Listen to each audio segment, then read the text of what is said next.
Northwestern State head coach Blaine McCorkle at Southland Conference Opening Drive. And Coach, you said it there on the dais. When you're here, it's time to go. It means football season's here, doesn't it? That's right, it's here. Yeah, and sometimes for us, we're in the grind all the time, but it's on us now. You know, we start practice a week from today, so I know these guys are having a good time here. Cam and Caleb are really representing the school well. It's a great event. It's a lot of fun, but it does get the butterflies going, and you feel that little pit in your stomach, and you know it's time to go play. Well, last year you talked about having belief, and I think that showed. This year it's kind of been talking about the changing culture, and I know that's one that may be the biggest step forward for this program.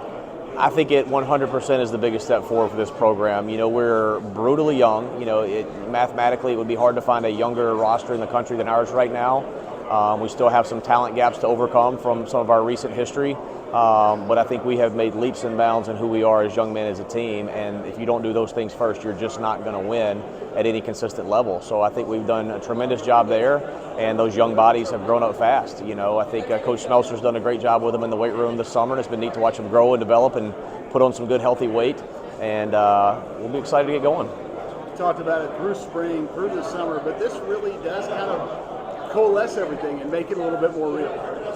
Yeah, I'm going to figure out what coalesce means here, but you're right. It does bring it all together, I think, if that's where you're going, and it is very real. And, you know, going into year two definitely does feel a little bit different. You know, we feel a little bit more fluid, I guess, and on the right path and knowing where we're going. And I think there's no surprises this year with staff, with support staff, with returning players. You know, a lot of our new players don't know any different, but I think everybody knows what the expectation is now and where we're going. So it definitely does make things a little bit easier to operate. Now you can raise your standards a little bit and work on something new. Coach, thanks so much for your time. Thank you.